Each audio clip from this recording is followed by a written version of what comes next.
Ja, hallo, da seid ihr ja. Grüß euch. Ich bin Jochen Kreuzenberger, der Winzer. Und wir leben hier mit der Familie in einem Bauhaus-Weingut. Kommt doch mal mit, ich zeige euch mal alles.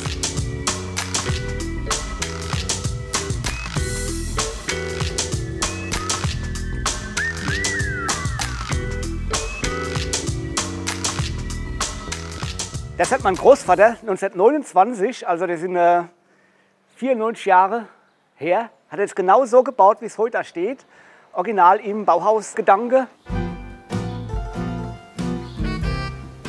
Hat einen guten Freund gehabt, der war Architekt, Otto Brott hieß der. Der Freund war Bauhaus auch interessiert und hat meinem Großvater quasi gezeigt, wie er das machen könnte, um das Rationale, das Einfache, Puristische hier umzusetzen. Und das in so einem kleinen Dorf war der schon sehr gewagt, sowas. Ringsherum waren nur Weinberge, das alte Weingut war in der Dorfmitte, war also zu eng. Und er hat dann vor das Dorf ausgesiedelt und war natürlich ein sehr prominenter Punkt, will ich mal sagen. Die Dorfgemeinschaft war gespalten, die haben gesagt, der hat einen Knall.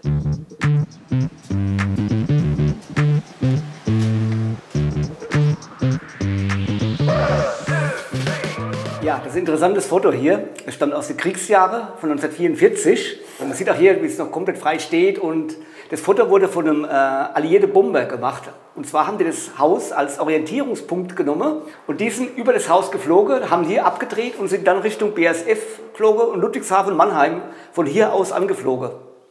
Also es war schon ein markanter Punkt in der Landkarte bei den Amerikanern und Engländern. Hier wohnt meine Familie, meine Frau, mein Sohn und ich. Und die Eltern wohnen also im Erdgeschoss. Hier wohnen also 3 Generationen im Haus. Kommt mal mit rein. Auch hier, wie man schon sieht, klare Linie. Alles recht puristisch gehalten.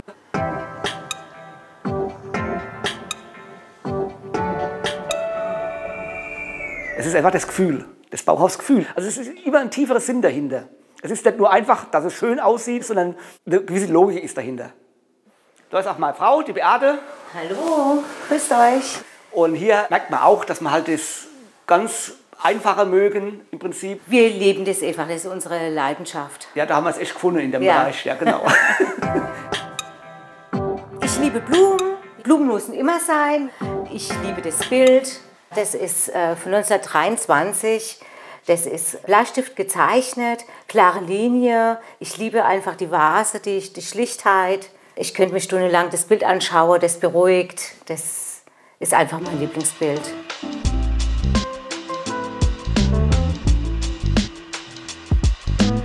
Auch hier Schlafzimmer, ganz einfach gehalten. Ein Bett, einen Schrank braucht man.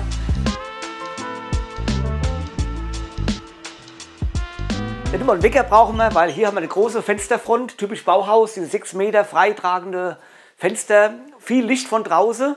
Licht macht glücklich und vor allen Dingen, hier geht auch die Sonne auf morgens. Um 5 Uhr spätestens sind wir dann hier von der Sonne geweckt und dann können wir auch direkt starten und los raus in die Weinberge, weil gerade im Sommer ist ja draußen viel zu tun.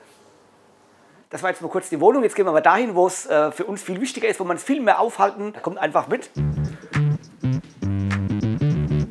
Da sind wir nämlich doch viel öfters als hier oben.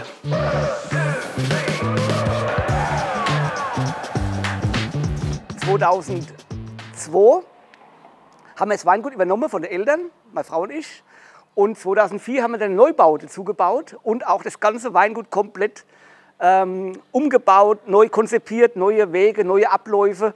Also es war ein riesiges Projekt.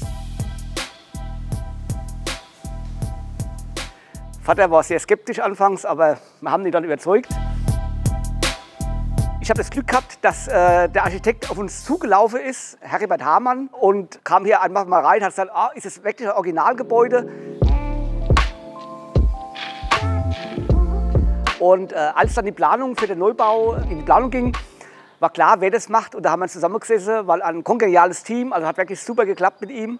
Aber ich glaube, wir gehen mal einfach mal hoch auf die Dachterrasse, weil bevor wir in den Keller gehen, ist es einer meiner Lieblingsplätze da oben. Wichtig war uns auch, dass wir hier eine breite, große Treppe haben, dass man mit Gästen gemeinsam hier hochlaufen kann. Das ist also schon ein wichtiger Aspekt. Und vor allen Dingen, dass wir auch keine Stütze haben. Nämlich, obwohl die Treppe recht massiv ist und groß ist, wirkt sie doch eher filigraner, wenn sie keine Stütze hat. Und Deswegen muss man die komplett in die Wand verkragen. Also die Statik ist in der Wand mit integriert. Hier ist sozusagen unser Freiluftzimmer. Im Sommer haben wir hier ein komplett grünes Dach oben drüber, wirkt fast wie eine Klimaanlage. Dann hat man hier ganz anderes, angenehmes Klima im Sommer und kann hier dann wirklich auch ganz gemütlich sitzen und sich die Aussicht genießen und natürlich auch den Wein genießen, ne, ist klar. Ja, auch hier ist der Bauhausgedanke, glaube ich, richtig spürbar, erlebbar.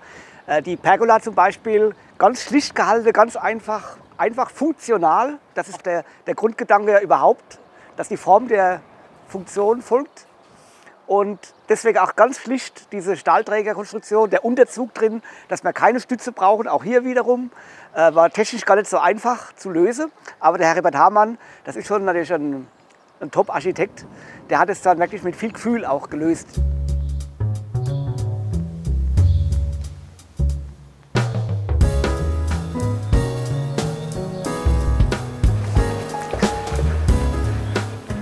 Ja, ganz interessant, warum ist hier diese Wand schräg? Ist eigentlich nicht ganz nachvollziehbar auf den ersten Blick. Aber wenn man mal darüber nachdenkt, innen drin ist Packraum, Arbeitsraum. Und wenn ich jetzt von drinnen raus hier rausgucken will, dann würde mal das Eck stören, weil ich dann immer die Sichtachse zum Hoftor habe. Und so kann ich genau schon von drinnen sehen, wer hier zum Hoftor reinkommt. Also kleine Details, die aber im Grunde genommen schon eher einen Sinn machen. Ja? Und die Fensterbank hat den Grund gehabt, weil der Vater früher immer gerne alles voll mit Blumenkübel und alles gestellt hat. Der Architekt sagte, Heribert, Jochen, die machen wir schräg, da kann der Vater nichts draufstellen. Ne?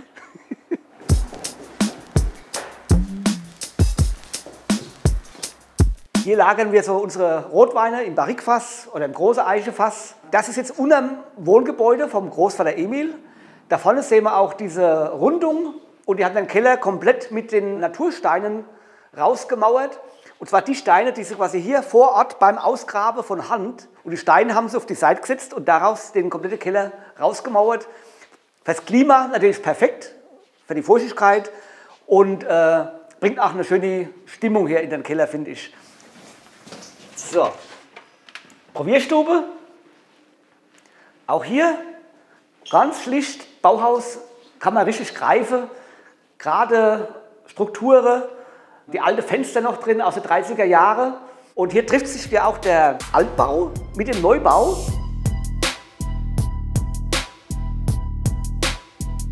Das war eine durchgehende Wand früher. Musste man quasi komplett durchsägen mit einer riesigen Sägeblatt. War also eine riesige Schweinerei. Und dann haben wir hier diese 60 cm dicke Mauern durchgesägt, um dann Richtung dem neuen Keller zu gelangen. Jetzt sind wir unterhalb vom Innenhof, nur 6 Meter tiefer. Da passen gut 5000 Flaschen in die Wand, die hier optimale Lagerbedingungen haben. Ich habe immer wieder gute Laune, wenn ich vorbeilaufe, ja, weil es einfach Spaß macht, sich das alles anzuschauen. So, jetzt gehen wir rüber zur Kelter. Kommt gerade mit. Wir haben keine Mitarbeiter. Unser Junior, meine Frau und ich machen das zu dritt. Deswegen brauchen wir kurze Wege, Effizienz. Wir gehen jetzt mal raus auf die Südseite vom Gebäude, vom Neubau. Recht schmal hier. Und das reicht zum Durchgehen.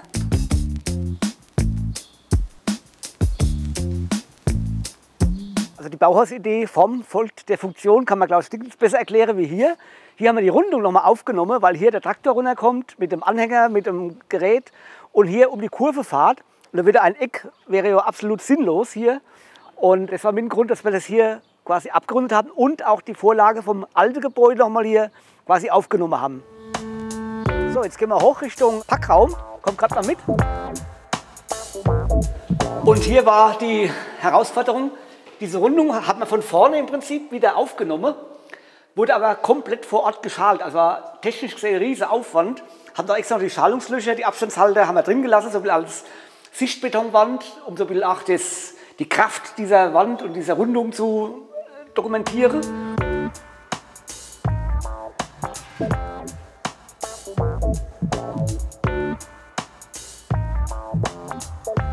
Der ganze Bau lief ja parallel zu unserer normalen Arbeit und wir haben sehr, sehr viel in Eigenleistung hier vollbracht. Schöne Anekdote, zum Beispiel dieser Rahmen, der Edelstahlrahmen.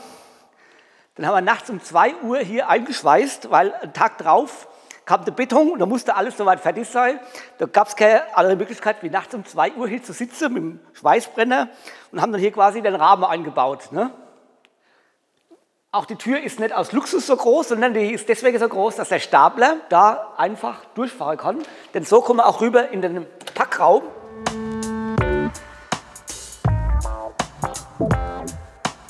Hier werden dann draußen die Versandkartons gepackt. Also ich bin mir sicher, hier mehr zeitmäßig wie oben in unserer Wohnung. Wichtig ist, dass wir hier unten uns auch wohlfühlen, denn gute Stimmung ist immer wichtig. Und Wohlfühlen, das geht natürlich auch mit Musik. Deswegen haben wir hier eine gute Anlage integriert. Und da ich ein Kind der 80er bin, gibt es natürlich noch eine Menge selbst aufgenommene Kassette, original aus der Zeit. Alles in der 80er mit toller Musik drauf. Da ist man sofort in super Stimmung und das macht einfach Laune und Spaß. Und man hat jedes Ding selbst aufgenommen und so viele Erinnerungen gehen dann wieder durch den Kopf. Und dann ist die Arbeit gar keine Arbeit mehr. Ne?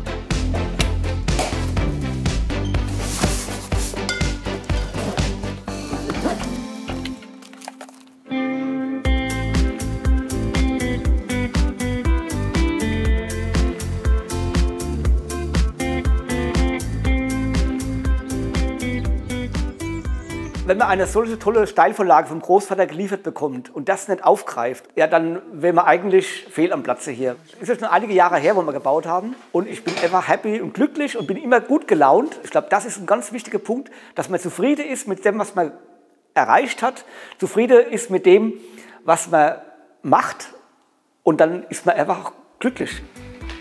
So, die Tour ist nun zu Ende. Ich hoffe, ihr habt viel Spaß gehabt. Also ich hatte viel Spaß. Wenn ihr noch weitere tolle Objekte sehen wollt, schaut mal hier rein und abonniert unseren Kanal. Also, tschüss, macht's gut!